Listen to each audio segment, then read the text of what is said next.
Alors les nouveaux modes d'organisation, vous représentez tous les quatre des structures qui promeuvent ces modes, mais qui ne font pas que les promouvoir, puisque vous les pratiquez. Hein, on va vous présenter rapidement, vous allez vous présenter, parce que vous allez le faire beaucoup mieux que moi finalement, et puis expliquer comment vous êtes sensibilisé à ce sujet, et comment vous le pratiquez. Et puis on va resserrer au fur et à mesure des questions dans un mode entonnoir de plus en plus précis, en rentrant dans le détail de plus en plus. Voilà. Donc, Charles Thomas, bonjour. Vous représentez Comet. Exactement, oui. Que vous dirigez. C'est une plateforme qui met en relation des freelances et des recruteurs.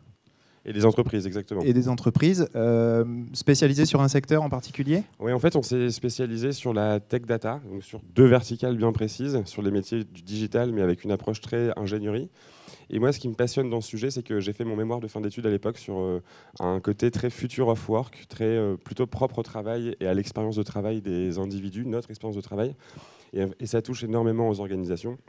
Et en fait, on est une jeune boîte parce qu'on a un peu plus de 2 ans maintenant. On est passé de 3 à 80, donc on a vécu pas mal de petites steps de début en allant très vite. Et l'organisation a beaucoup évolué. Donc on se cherche encore beaucoup, mais c'est un sujet assez génial. Vous êtes combien aujourd'hui? Là, on est 80 aujourd'hui. 80. Ouais. Situé à Paris? À Paris, en fait, on est aussi très remote. Donc en gros, sur les 80 salariés, on a une trentaine de personnes à Paris. Et tout le reste est à Bastia, à Lyon, à Bruxelles, à Bordeaux, à Nantes aussi. Donc on en a partout en France. Et en fait, le remote, d'ailleurs, c'est un des enjeux, je trouve, à intégrer très vite dans nos nouveaux modes d'organisation. Management à distance. Exactement, oui. Très bien. Clémentine Babonneau, bonjour. Bonjour. Vous dirigez le Lab Factory, qui est en fait une cellule marketing, vous me disiez, chez Fleury Michon. Alors oui, tout à fait. Enfin, j'ai cofondé le Lab Factory, donc je ne le dirige pas, mais en effet, on a démarré à 2.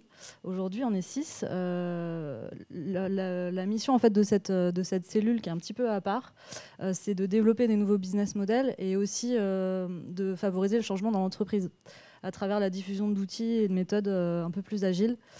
Parce qu'on est dans une entreprise, nous c'est de l'agroalimentaire, donc c'est un tout autre secteur avec un modèle assez pyramidal. Et donc l'idée c'était de favoriser le changement à travers la création de cette cellule. Très bien, on va y revenir sur comment vous bossez, quels sont l'accueil que vous recevez aussi de la part des salariés de Fleury Michon. C'est intéressant. Delphine Pinon, bonjour. Bonjour. Vous représentez Alchemist. Exactement. Voilà, qui est une agence. Ouais. On n'utilise pas ce mot. Ah, et ben moi, je l'ai utilisé. Toutes mes excuses. J'ai mis le pied dedans, je suis désolé.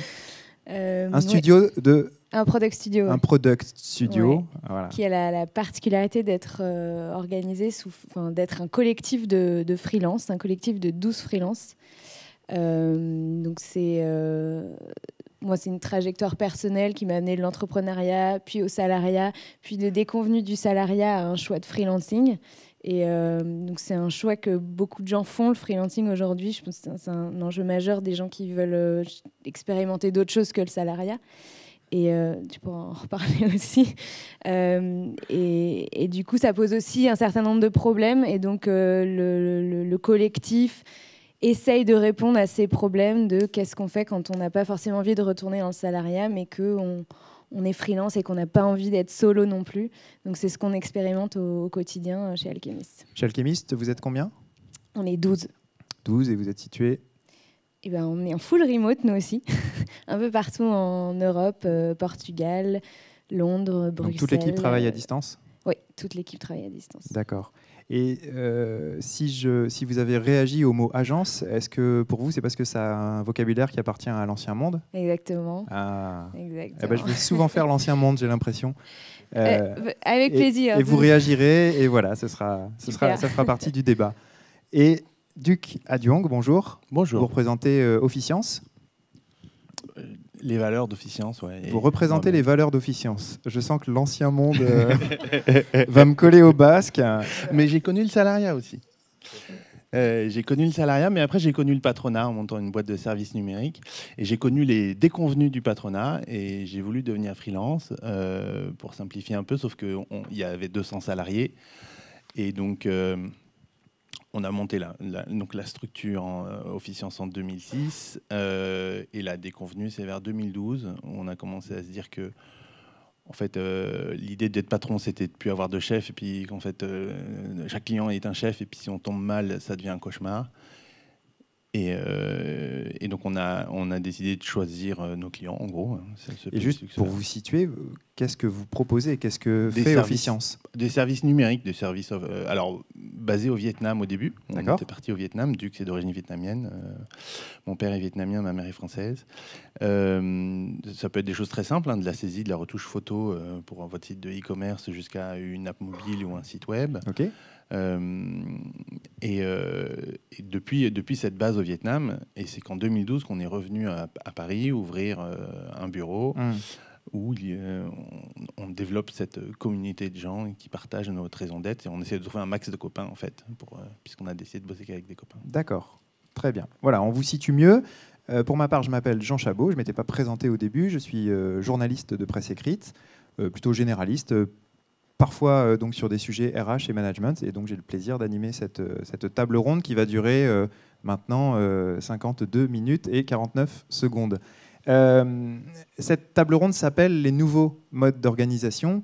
En quoi sont-ils nouveaux et à quoi s'opposent-ils? Je parlais du monde ancien. Vous avez parlé, Clémentine, de structure pyramidale, qui est un des archaïsmes que vous souhaitez dépasser, j'imagine. Qu'est-ce qui fait la nouveauté des modes d'organisation dont nous allons parler, dont vous allez parler et que vous expérimentez? Je laisse la question libre. Clémentine, Duc, tant que vous avez les micros. Clémentine? Ouais, alors pour ma part, en fait, le défi qu'on a vraiment relevé, c'est comment dans des modes d'organisation historiques, où on est, nous dans l'agroalimentaire, dans beaucoup d'entreprises agroalimentaires, on est sur des modes de fonctionnement assez à l'horizontale parce que ça vient de l'usine, parce que ça a été créé comme ça. Et voilà, exactement. Vertical. Non, pardon, exactement, vertical. Et donc, c'est comment est-ce qu'on dépasse ça pour se réinventer dans un monde en mouvement. Et pour ça, j'aime beaucoup l'acronyme VUCA, qu'on entend beaucoup. Qui signifie volatile, incertain, complexe et ambigu. On est vraiment dans ce monde-là. C'est un terme qui vient des USA. Et je trouve que ça représente bien tous les challenges qu'on a relevés aujourd'hui. Et du coup là-dedans, c'est comment est-ce qu'on arrive à prendre ce virage du changement, mais pour garder aussi les valeurs de l'entreprise et des personnes qui sont là depuis très longtemps. Donc c'est nous le défi qu'on a essayé de relever, et c'est surtout l'enjeu sans brusquer en fait les choses. Donc on réinvente pas les choses, tout se fait pas tout d'un coup, ça se fait progressivement. Et pour moi, le point essentiel, c'est que la culture, elle évolue grâce à l'utilisation d'outils. Et quand les gens se sont appropriés ces outils-là, finalement, ils comprennent qu'il y a un intérêt à évoluer vers autre chose, quoi. Duc, pour vous, qu'est-ce qui fait la nouveauté de ces modes d'organisation? Dont on n'a pas encore parlé. Oui, et puis c'est nouveau, il y a un ancien. Donc l'ancien, on en parle, c'est le vertical, c'est l'usine, c'est l'industriel.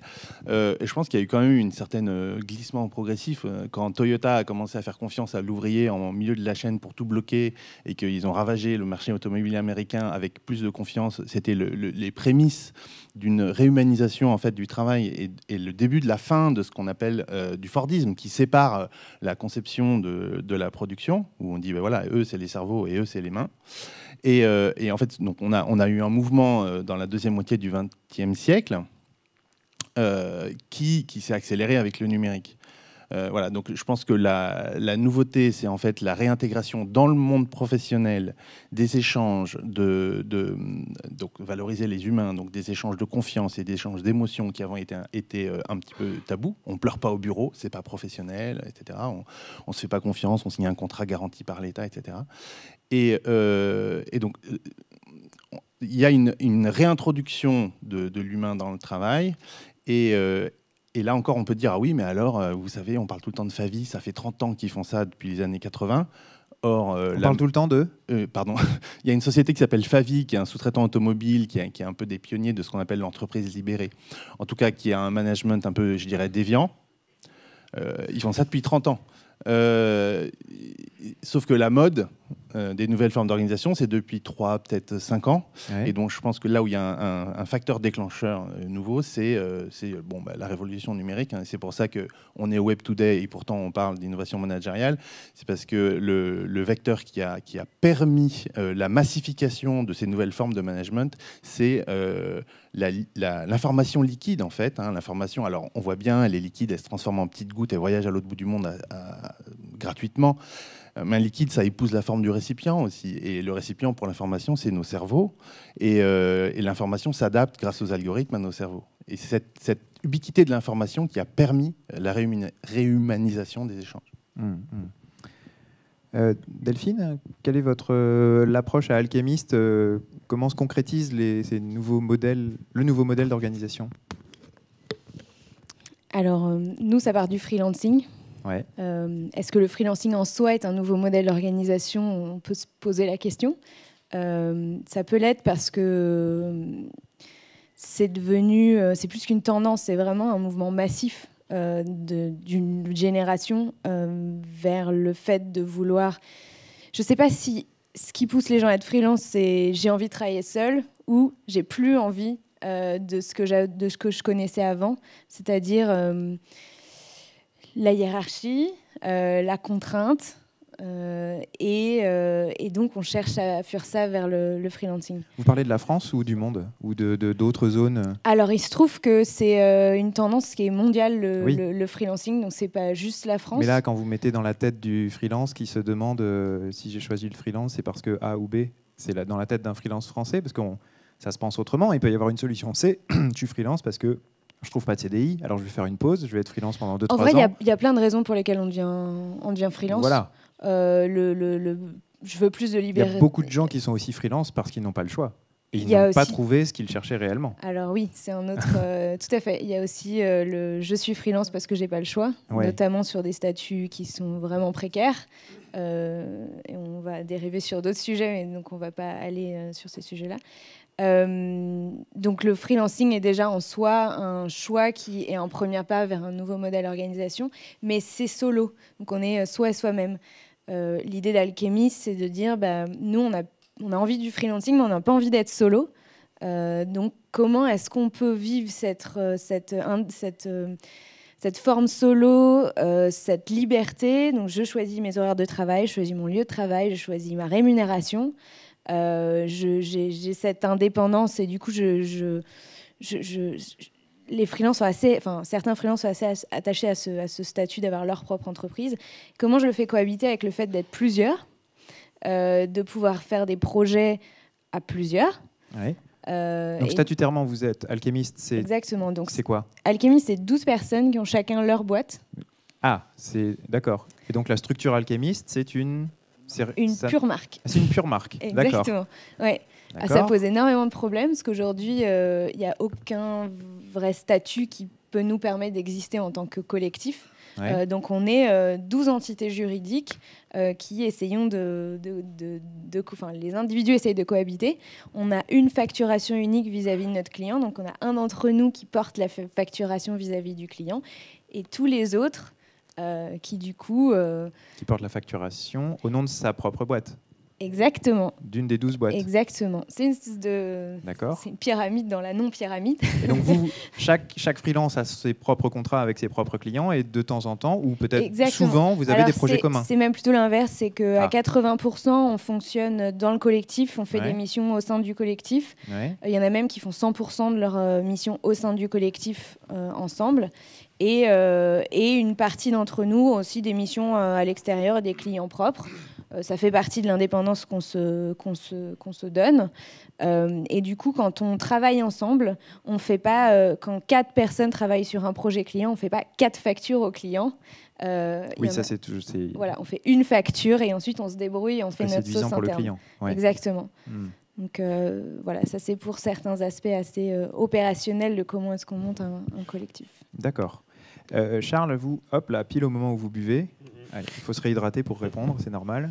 Vous, donc, avec la plateforme que vous proposez, Comet, des freelances, vous en fréquentez, vous en voyez beaucoup. Quel pourcentage parmi eux sont un véritable choix, comme dit Delphine, qui qui témoignent de l'envie de ne pas être salarié. En fait, ce qui est très difficile avec le mot freelance, c'est que ça couvre du coursier Deliveroo jusqu'au conseil en stratégie, à l'expert. Toute personne qui facture, quoi. Exactement. Ouais. Et c'est l'un des gros enjeux, je trouve, qu'on a dans la société française actuelle, à la fois aussi au niveau du gouvernement, par exemple, sur la législation ou la régulation, ou même des sujets de sécurité sociale, par exemple. Donc, en fait, ce qui est difficile quand vous parlez du freelancing, c'est que c'est extrêmement vague. C'est comme si vous parliez du salariat. En fait, on a tous les métiers. Nous, chez Comet, on a 5000 indépendants français dans la communauté qui, eux, sont tous, très honnêtement, à 99%, l'ont fait par choix. J'ai même envie de dire 100%. On avait fait un sondage quand on avait atteint la barre des 2000 users dans notre communauté.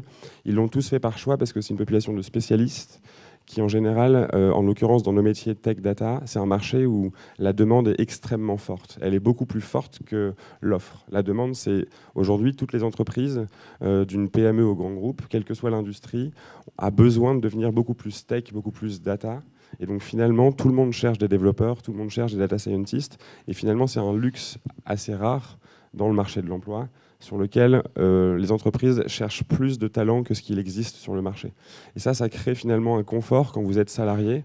Le passage au monde du freelancing, en fait, il y a énormément d'incertitudes.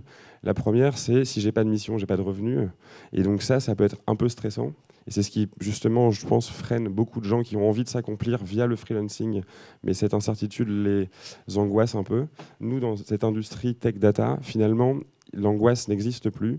Parce que quand vous êtes développeur aujourd'hui, vous levez la main, entre guillemets, ou sur LinkedIn, vous dites « je suis dispo ». Je pense que dans la journée, vous avez 10 propositions de mission. Donc c'est vrai que nous, c'est assez particulier et j'ai conscience que quand j'ai justement discuté avec des confrères sur d'autres verticales, sur d'autres métiers, ou même avec des plateformes de VTC, par exemple, où là, en fait, la vision même du freelancing, elle est complètement différente de celle que nous, on défend chez Comet. Et je pense que même l'usage du freelancing en tant que tel est complètement différent et parfois entraîne des dérives qui, je pense, sont assez dangereuses pour les individus, quoi. Et vous-même, comment vous gérez les... Pardon, j'ai oublié le nombre de collaborateurs, 80 ? 80, oui. 80 collaborateurs de Comet. Quel modèle vous leur proposez ? Alors en fait, on nous a beaucoup posé la question qui était, en fait, vous prenez le freelancing, mais vous avez des salariés. Ça alors, ouais, c'est vraiment... Ce qui est un peu dommage. En fait, moi, je trouve qu'on a souvent mis et on a tendance à mettre le freelancing et le salariat l'un au négatif de l'autre. Alors pour moi, ils sont vachement complémentaires. En conflit, ouais. Et je pense que demain, on passera salarié à freelance à salarié. On a des salariés qui étaient des freelances, qui sont passés salariés en se disant s'il y a une boîte où j'ai envie de m'inscrire dans la durée et sur laquelle je peux redevenir salarié, c'est une boîte qui en fait va façonner le monde du freelance de demain. Donc on a beaucoup de freelance tech qui sont passés en fait salariés chez nous. En même temps, on a des salariés qui ont testé le statut de freelance, un peu en mode user research pour comprendre en fait quelle est l'aventure à vivre et les problèmes qu'on rencontre. Donc, dans les 80 personnes aujourd'hui, ils sont tous salariés, mais on travaille aussi avec une trentaine de freelances. Alors ça, c'est aussi assez variable en fonction de nos challenges. On a des freelances qui travaillent avec nous sur du content management, du marketing, du produit, du design, enfin un peu beaucoup de métiers. Et ce que j'adore, moi, c'est qu'il y a la notion d'entreprise étendue. Je pense que l'entreprise de demain, et notamment en termes d'organisation, elle doit se structurer pour se dire je vais construire un noyau interne avec une équipe incroyable sur lequel, justement, je dois faire un gros travail de culture et de people development. Donc, comment j'accompagne les gens à grandir au day-to-day. Mais en même temps, en fait, il y a une nébuleuse d'indépendants avec laquelle je me dois de finalement travailler et de composer. Il faut que je réussisse à comprendre que en fait, j'aurai différentes couches, différents statuts au sein de mon organisation. Et le challenge, c'est d'unifier justement toutes ces couches-là pour que la collaboration soit parfaite, quoi. Duc, comment fonctionne quel modèle vous proposez à vos collaborateurs à Officience ? Eh ben, on prend l'entreprise étendue de Charles et on pousse encore un petit peu le trait en disant finalement... donc entreprise étendue. Donc l'entreprise étendue, il y a des gens qui sont salariés, des gens qui sont freelance. 80 salariés et puis voilà. Des freelances. Donc nous, on dit, écoute, t'as envie d'être salarié, t'es salarié, t'as envie d'être freelance, t'es freelance. Il y a des gens qui aiment les Mac, il y a des gens qui aiment les PC, il y a des gens machin. Si tu vas travailler ponctuellement, c'est sûr que le statut freelance, c'est plus simple. Si tu veux travailler avec une stabilité... prends l'option salarié et dis combien tu veux te payer et voilà. Alors ça, vous dites un nombre d'énormités pour moi que je n'arrive pas à comprendre. D'accord. Parce que pour vous, l'employeur, si vous payez quelqu'un 1 000 euros, ça vous coûte 2 000 euros en salaire, alors que si vous le payez 1 000 euros en facture, ça ne vous coûte que 1 000 euros. Comment faites-vous pour... Alors, moi, il ne me coûte pas. Non. Il y a une caisse au milieu et les gens se servent dans la caisse. Alors, on va commencer par ça. Quel est le statut d'officiance? Alors, il se trouve que pour la caisse, comme on n'a pas un trésor avec des pièces d'or, et on a dû aller à une banque, et la banque elle nous a dit, il vous faut un SIRET. Du coup, on a créé des structures. D'accord. On en a créé plusieurs d'ailleurs. Il y en a à Singapour, aux États-Unis, au Japon et tout ça. D'accord. Ça, c'est pour avoir des comptes en banque. Après, la question... Ah, mais moi, j'aime bien le concret. Donc, on a des comptes en banque Ok. pour ça. Après, alors, soyons concrets. J'ai envie de m'augmenter. C'est vous ou c'est un de vos collaborateurs? Je suis salarié, un des collaborateurs. Enfin, moi aussi, en l'occurrence, mais tous les autres aussi. Ouais. J'ai envie de m'augmenter. Je vais... La règle est hyper simple. Je m'augmente comme je veux. Simplement, comme il y a la transparence, il faut que je me mette comme ça sur la scène, que je regarde tout le monde les yeux dans les yeux en disant, allez copains, je m'augmente de 30%, ça vous va? Et ça, c'est une pression sociale énorme, en fait. Il n'y a pas de vote? Il n'y a pas de vote. D'accord. Mais il y a des gens qui lèvent la main, par contre. et donc pour prévenir. Excusez-moi, vous le faites à quelle occasion? Parce que vous dites dans les yeux, c'est au sens propre ou non. On réunit tout le monde? On a un intranet, donc en fait tu postes sur l'intranet. Ah ouais. Salut les amis. Alors évidemment, on substantifie un peu pour avoir le moins de mains levées possible en fait. Donc on dit voilà vous ce prenez que j'ai des fait notes cette année. Voilà mes objectifs que je me fixe pour l'année prochaine. Voilà, je trouve que j'ai bien bossé et que je mérite 30%. La compta, please advise. Et à la fin du mois, si j'ai fait avant le 25, le 31, j'aurai mon nouveau salaire. D'accord.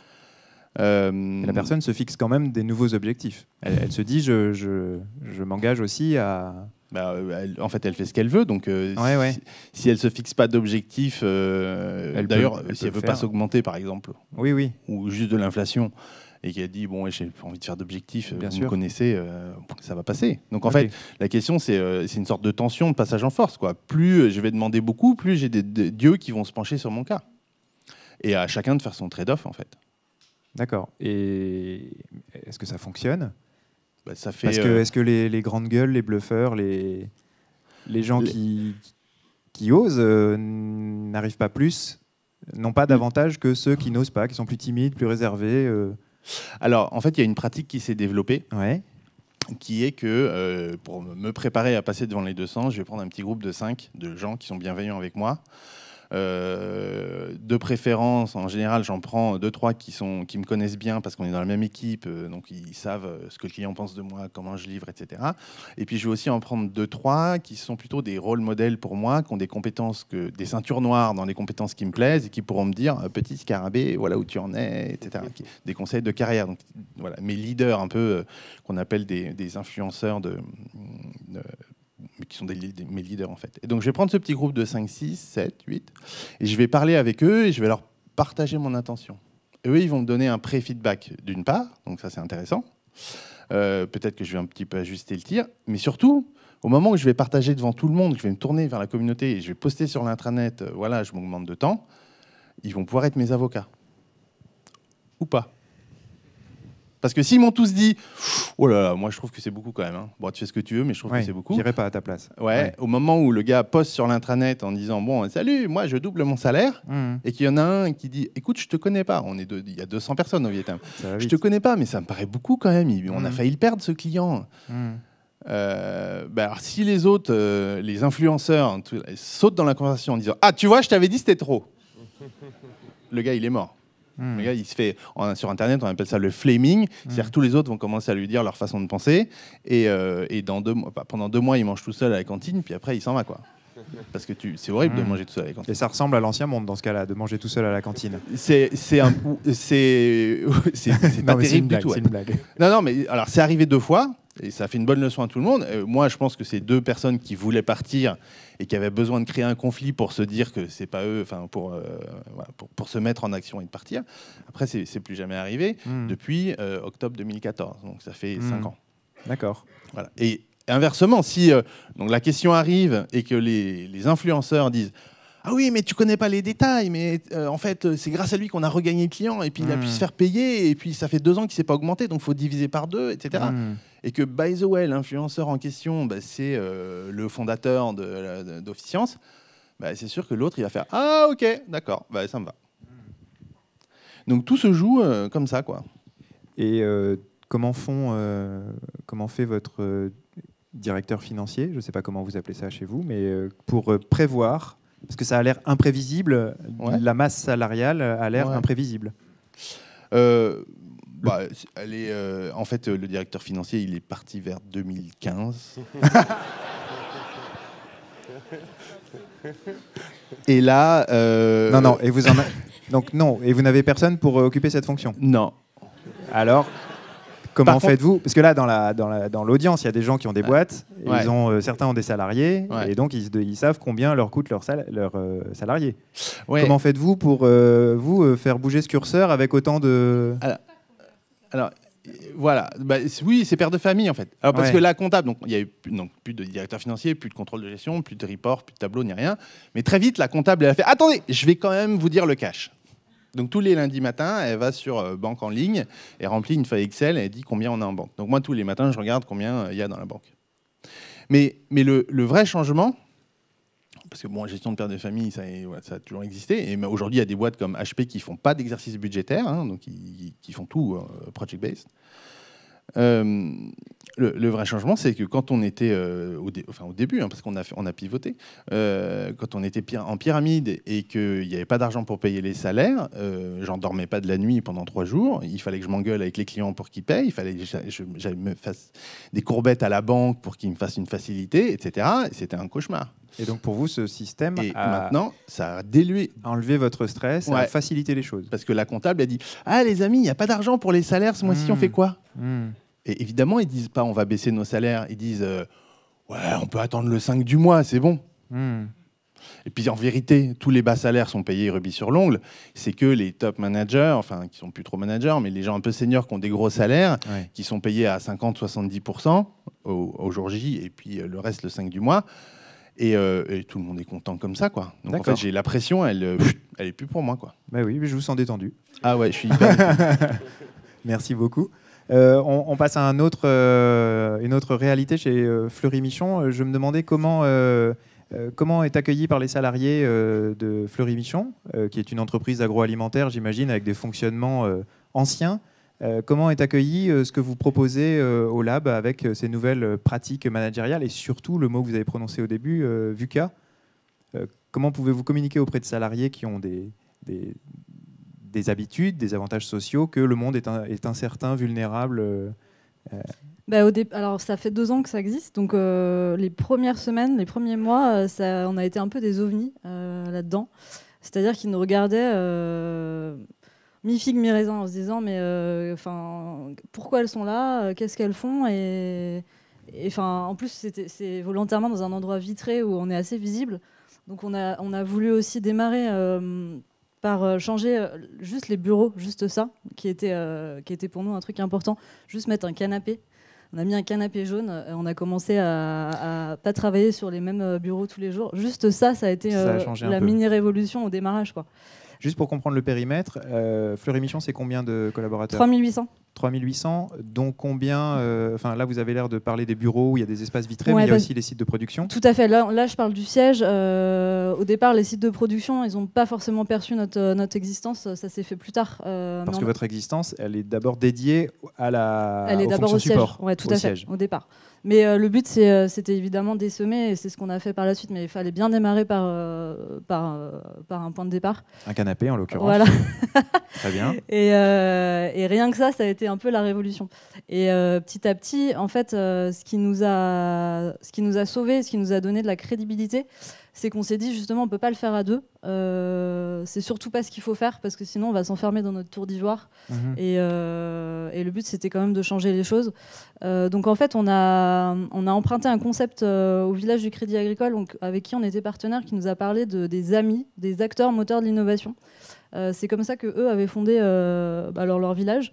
Et on a trouvé que le concept était hyper intéressant pour pouvoir donner de l'écho à notre mission. Donc on a été chercher des acteurs moteurs de l'innovation dans l'entreprise, des gens qui n'étaient surtout pas dans l'innovation ou dans le marketing, mais qui au contraire avaient des fonctions variées et qui avaient envie de s'investir dans un projet pour changer les choses. Et du coup, on s'est retrouvé avec 12 personnes, donc des acheteurs, comptables, enfin rien à voir avec leur milieu de base. Et le seul point commun, c'était on est une communauté, on va s'écrire notre vision, notre mission, dans le cadre qui était le nôtre, mais quand même, on avait notre terrain de jeu. Et du coup, en s'appropriant ce terrain de jeu et en construisant les échelons de notre parcours, on a réussi petit à petit à essaimer et à diffuser les pratiques ailleurs. Donc les amis, Ouais. les AMI, c'est des managers Alors, au en fait, niveau ouais, c'est plutôt des... Alors, le deal, c'était on n'arrive pas avec un statut, on arrive avec une personnalité. Et en fait, on s'en fiche si vous êtes manager ou pas. Il se trouve que c'était plutôt des profils managers, parce que c'était aussi ceux qui géraient, qui avaient le plus de liberté dans la gestion de leur temps. Ouais. Et que c'était plus difficile d'avoir des personnes, des personnes non managers parce que plus de contraintes au quotidien. Ouais. Donc on a démarré par ça. Ils étaient combien? Une équipe de combien d'amis? De 12.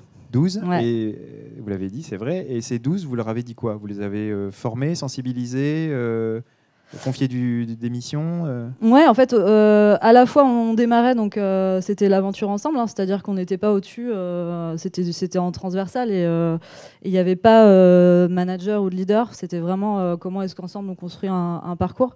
Donc on a été transparent et on s'est surtout aidé d'outils pour se dire voilà ce qu'on veut faire et comment on y va. Et après, en fait, on a ouvert des projets à l'intérieur de cette cellule et chaque personne pouvait s'inscrire à participer à un projet qu'il avait envie de porter. Donc après, soit il se portait en chef de projet, soit en Quel contributeur. genre de projet? Vous avez un exemple, un intitulé? Comment est-ce que... l'emballage de demain, par exemple. On a une problématique autour du plastique dans nos univers agroalimentaires. Donc comment est-ce qu'on fait pour sortir du plastique? Donc ça, c'était un des projets. Très bien. Et comment vous vous servez de ce projet pour porter les nouveaux modèles d'organisation pour lesquels le lab a été créé? C'est dans la manière de faire, c'est dans la manière de gérer le projet, où justement on va être en gestion assez libre et où rien que le fait que ce ne soit pas des personnes qui soient du marketing qui portent le projet, en fait, ça va créer cet essaimage. Et après, c'est dans les pratiques aussi. Parce que sinon, il y a de la méfiance si ça vient du marketing. C'est pas qu'il y a de la méfiance, c'est comment est-ce que l'innovation appartient à tout le monde aussi. Oui. C'est plutôt ça.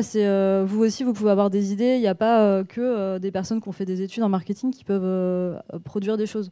Et c'était aussi de diluer les choses dans l'entreprise. Aussi, c'est un parallèle avec la pression. C'est comment est-ce que la pression, elle appartient à tout le monde.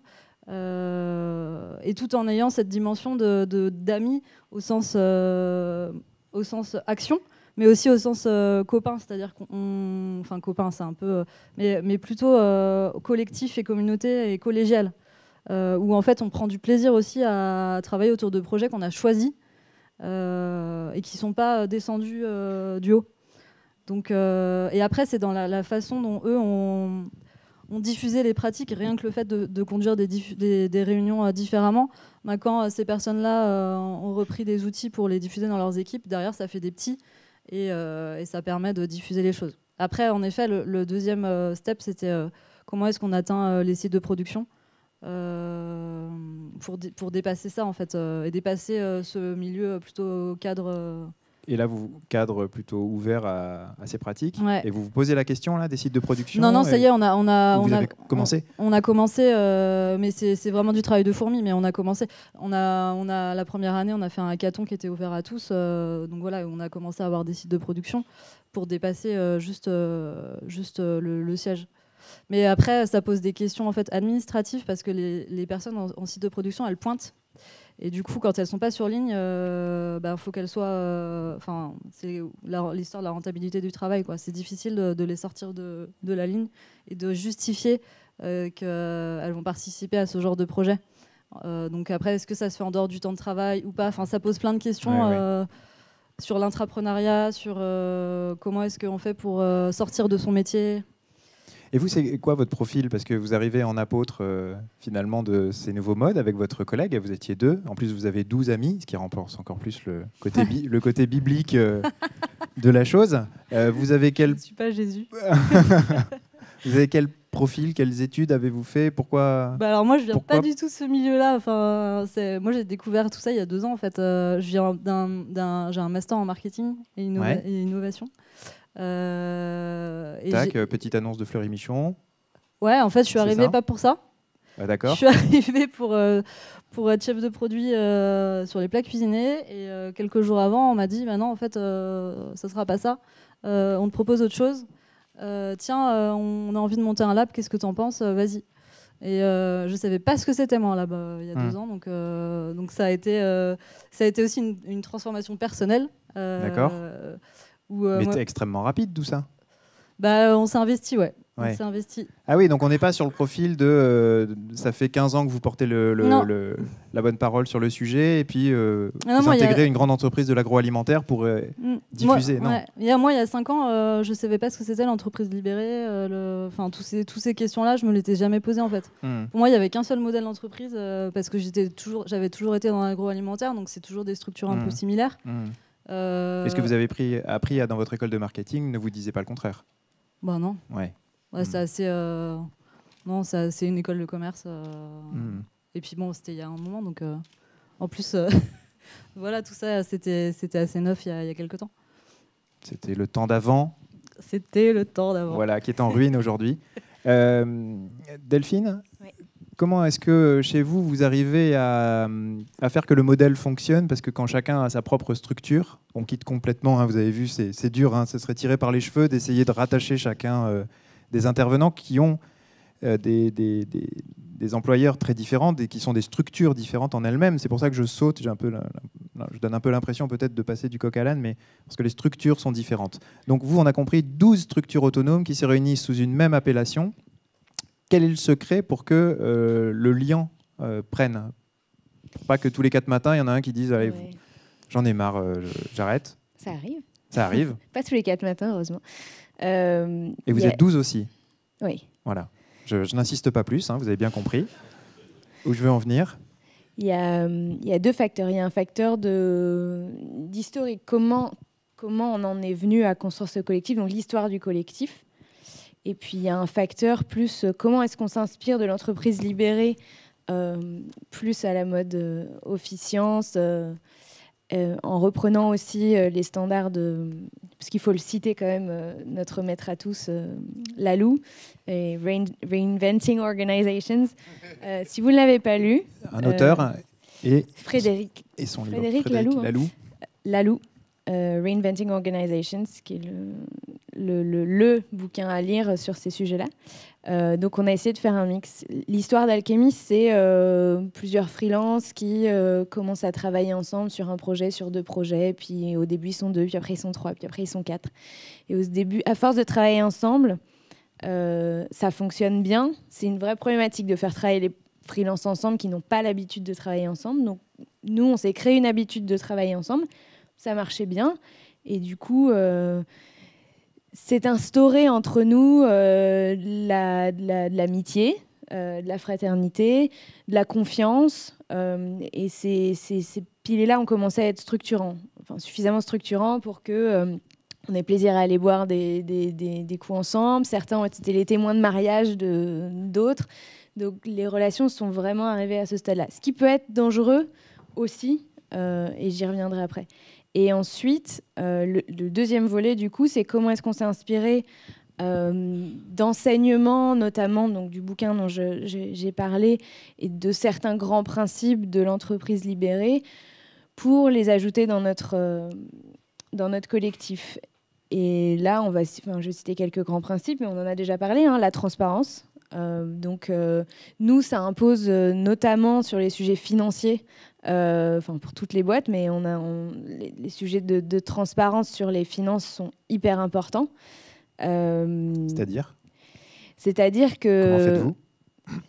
On se partage très librement. Donc tout le monde connaît les rémunérations de chacun sur la rémunération. Tout le monde sait exactement ce qu'on facture aux clients, la marge qu'on applique aux clients. Alors on a un channel compta dans notre Slack, donc on parle de notre REM, de comment optimiser notre REM, et de tous ces sujets-là. Donc on connaît vraiment les chiffres de tout le monde par cœur. Et vous harmonisez vos tarifs ? Alors, comment est-ce qu'on fait pour notre REM ? Il y a ce qu'on veut, en fonction de nos objectifs personnels, de notre expérience, de notre niveau. Et on essaye d'ajuster ce qu'on veut avec la réalité du marché. C'est pas très difficile parce qu'il y a quand même des standards sur les freelances. Donc on est à peu près dans les TJM du marché qui sont acceptables pour un client et qui correspondent à notre niveau d'expérience. Donc voilà, mais qui varient entre nous, entre celui qui a 7 ans et celui qui a 12 ans d'expérience, en fonction des technos, etc. Ça varie un peu. Et on a ce rituel. Donc on est en full remote et on se retrouve tous les 5-6 semaines, 2 jours. Donc tout le monde prend un billet d'avion, un billet de train pour traverser l'Europe. Donc des fois c'est à Paris, des fois c'est à Valence, des fois c'est à Bruxelles. On bouge pour que ce ne soit pas toujours les mêmes qui se déplacent. Et pendant ces 2 jours, on travaille ensemble une journée, ce qui est hyper important pour se caler sur un certain nombre de choses. Et on fait toujours une journée où on partage tous ces sujets-là. Donc, où on en est sur les finances, où on en est sur les projets qui fonctionnent, les projets qui ne fonctionnent pas, où est-ce que ça a merdé, où est-ce que ça a bien fonctionné et on doit répliquer ça. Et puis, les envies de chacun. Coucou les gars, je vous annonce que je vais être papa. Ça nous est arrivé il n'y a pas longtemps.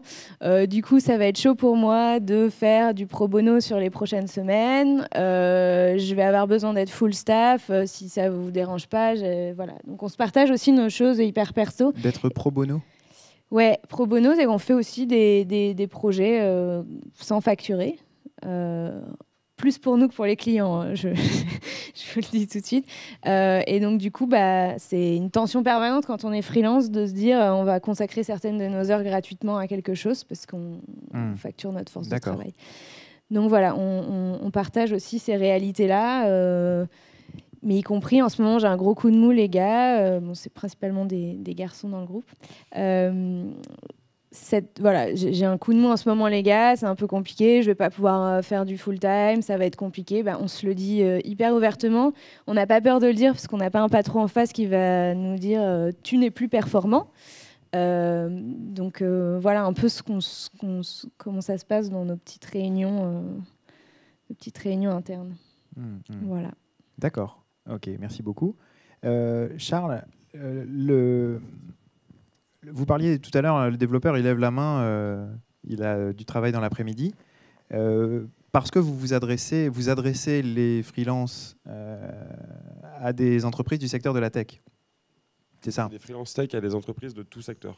Freelance tech à des entreprises tout secteur. Est-ce que c'est donc lié à la compétence des freelances que vous proposez ? C'est-à-dire qu'on serait sur d'autres secteurs, ça ne fonctionnerait pas aussi bien finalement Oui, mais en fait, c'est ce succès de la mise en relation. Oui, en fait, c'est vrai. Et ce qui est génial, c'est que les sous-jacents de ce problème-là, de ce sujet-là, c'est qu'en fait, c'est sur le marché de l'emploi en tant que tel. C'est un marché d'offres et de demandes sur lequel on a souvent du mal à le regarder de manière complètement décomplexée, alors que, en fait, ça touche beaucoup à l'éducation aussi. C'est que, par définition, aujourd'hui, on sait qu'on diplôme trop de marketeurs par rapport aux besoins du marché. Le marketing est l'un des métiers, alors en plus qui évolue extrêmement vite. Faites pas la tête, Clémentine. Mais on sait qu'il y a une obsolescence des compétences au bout de, je crois, 18 mois aujourd'hui, en tout cas sur ces métiers du marketing. On parle de marketing 2.0, de growth hacking, etc. Et ça évolue énormément.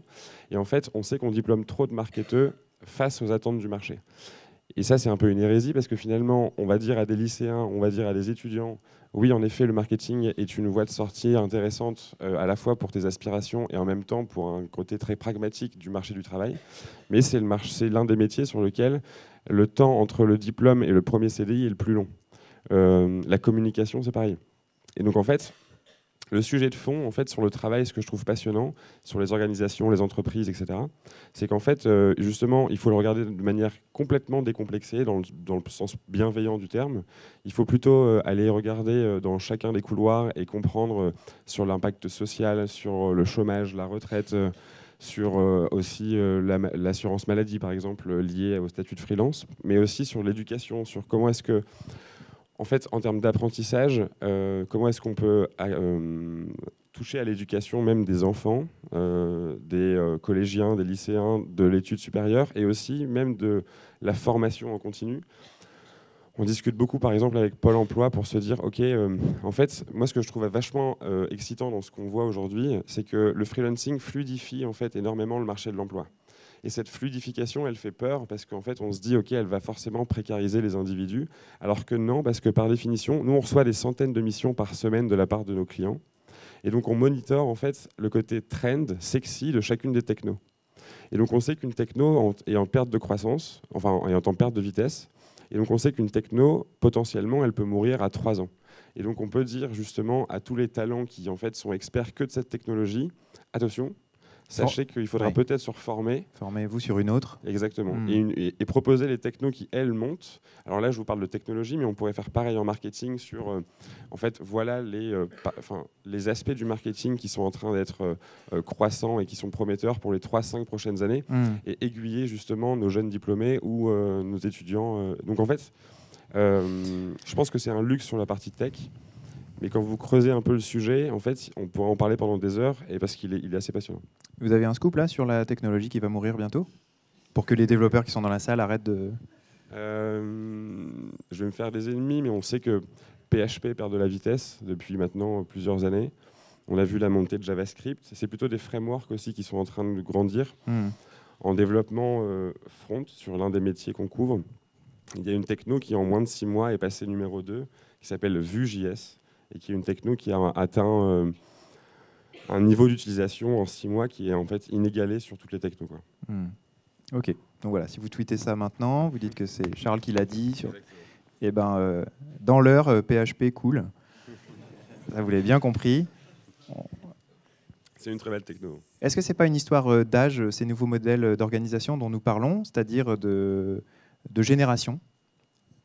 Alors, je pense, il y a deux choses. Il y a les générations habituées, pas habituées à ça. Et puis, génération, j'ai pas d'enfant, je suis libre, j'aime bien l'incertitude. Et puis, au bout d'un moment, j'ai envie de me poser. Famille, c'est quand même... le freelancing est plus flippant. Je parlais juste salariat freelance, pas dans l'organisation elle-même. Alors, peut-être Charles, oui. Juste, moi, en fait... Et après, je reviens sur l'organisation elle-même avec vous. Pour moi, le principal souci du freelancing, c'est vis-à-vis du monde extérieur. En fait, c'est vis-à-vis des banques. C'est le jour où vous avez envie d'acheter, c'est juste que le banquier va vous dire mais vous êtes freelance. Pour moi, c'est vraiment ça qui pose souci parce que sinon, le modèle me fait assez rêver. Moi qui suis pourtant en CDI, je me dis le CDI me fait pas rêver du tout aujourd'hui. J'ai l'impression d'être mariée à jamais à une entreprise et de devoir finir ma vie avec elle. Enfin, Attention, je crois que j'ai vu les RH de Fleury-Michon. Ils étaient tout à l'heure près du bar. Voilà, je sais. Non, mais c'est sur le concept même du CDI. Enfin, moi, personnellement, me fait pas rêver. Si les banquiers étaient prêts à accepter que le freelancing soit plus démocratisé. Bien sûr. Delphine ? Je suis entièrement d'accord. Après, c'est la massification du recours au freelancing, effectivement, touche la génération à la fin, si on prend large, sortie d'études jusqu'à une quarantaine d'années. Maintenant, historiquement, ça touche... et c'est aussi devenu une option de reconversion pour des seniors. De devenir consultant. Donc, c'est pas forcément quelque chose de générationnel, mais je ne peux que renforcer ce qu'il vient de dire. C'est un énorme frein vis-à-vis du monde extérieur, et c'est pas un frein pendant 6 mois, quoi.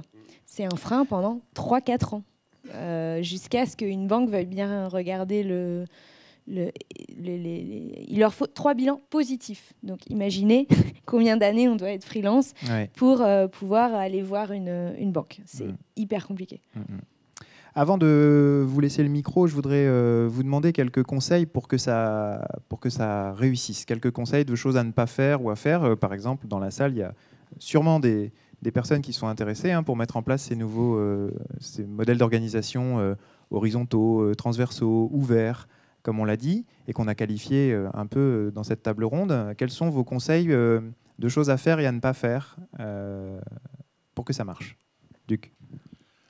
Alors, on va reboucler un peu sur le début. C'est-à-dire que la première chose, cette histoire de transformation numérique, c'est augmenter la transparence, liquéfier l'information, sauf qu'on a ce qu'on appelle l'infobésité qui guette. C'est-à-dire si tout le monde se met à parler à tout le monde, on passe de 200 mails par jour à 800. Donc, il faut adopter des technologies qui nous aident à gérer cette infobésité, tout ce qui est déjà microblogging ou les tweets, donc réduire la longueur des conversations, passer sur du chat, passer sur des réseaux sociaux qui vont avoir des algorithmes qui vont choisir pour moi ce que je dois lire, etc. Donc première chose, c'est liquéfier l'information par le choix de l'outil. En étant on essaye les nouveaux outils, les slides, etc. Et donc première tendance à embrasser.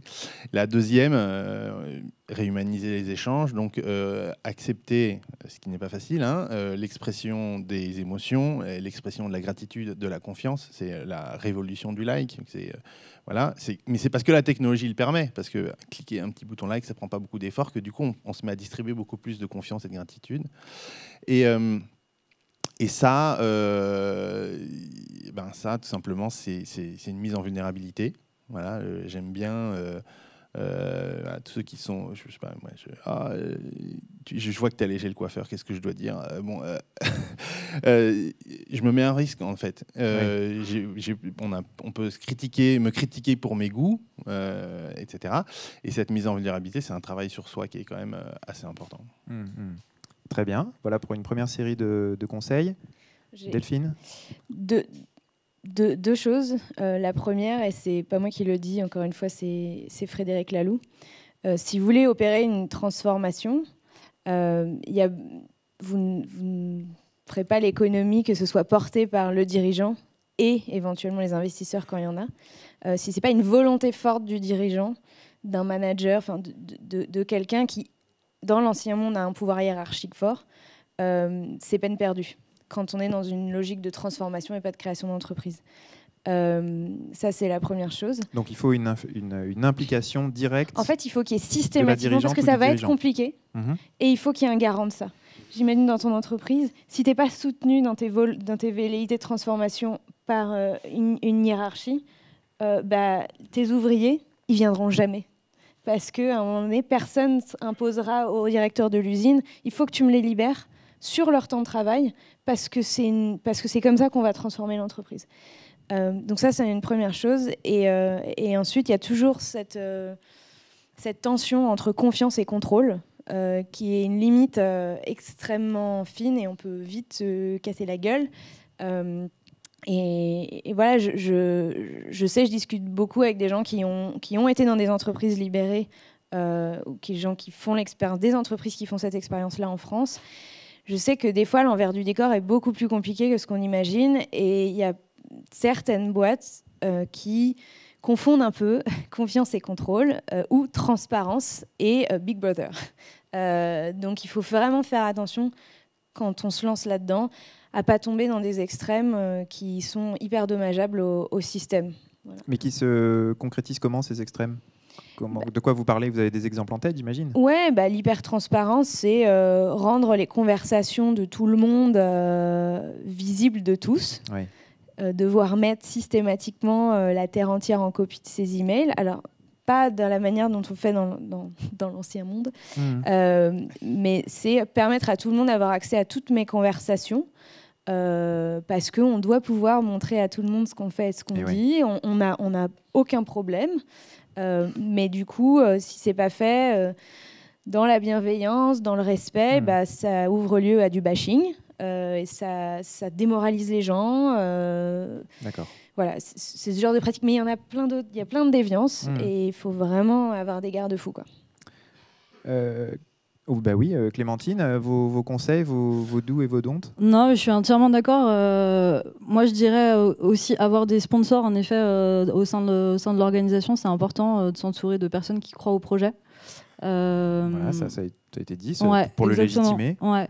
Après, je dirais malgré tout avoir un cadre qui est certes co-construit, mais quand même un cadre partagé.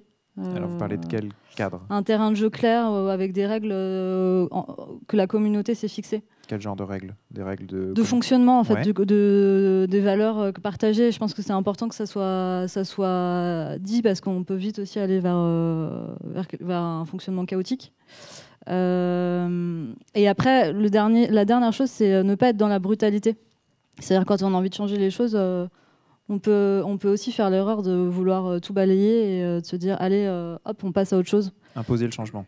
Ouais, c'est ça, exactement, imposer le changement. Et en fait, l'implication, je pense qu'elle vient aussi parce qu'il va y avoir des petits pas. Donc c'est cette logique de petits pas qui est, à mon sens, importante. Charles? En fait, le premier conseil, nous, on a vraiment, en fait, on ne savait même pas que c'était un conseil, on l'a fait assez naturellement au début, et je pense que c'était l'une des grandes forces, c'est que, en fait, on considère nos salariés comme des associés. Je ne parle pas juste du fait qu'on leur donne des actions, c'est simplement qu'il y a, en fait, une vraie... Parce que vous leur donnez des actions pour de vrai? Ouais, tous les salariés ont des actions de Comet, D'accord. donc ils sont factuellement associés. Donc, vous ne parlez Et pas en fait, seulement de ça, mais... Non, en fait, c'est vraiment dans le regard dont les managers de l'ancien monde, les dirigeants, ou qu'on soit une start-up ou même une grande équipe ou dans un grand groupe, en fait, de voir son équipe ou de voir ses salariés comme des associés. Nous, on avait 25 ans quand on a monté la boîte. On était 3. On s'est dit, en fait, l'idée peut être chouette, mais on ne fera jamais rien tout seul. Et donc, je trouve que c'est assez chouette en termes d'état d'esprit. Il y a plein de justement sous-jacents derrière, mais de considérer vos équipes comme des associés, un peu des cofondateurs si vous le souhaitez.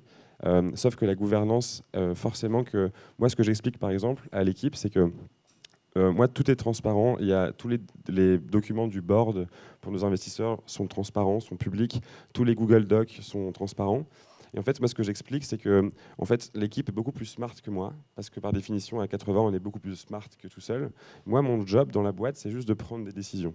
Alors j'ai d'autres trucs, mais et donc il y a une sorte de pied d'égalité qui est vachement sain.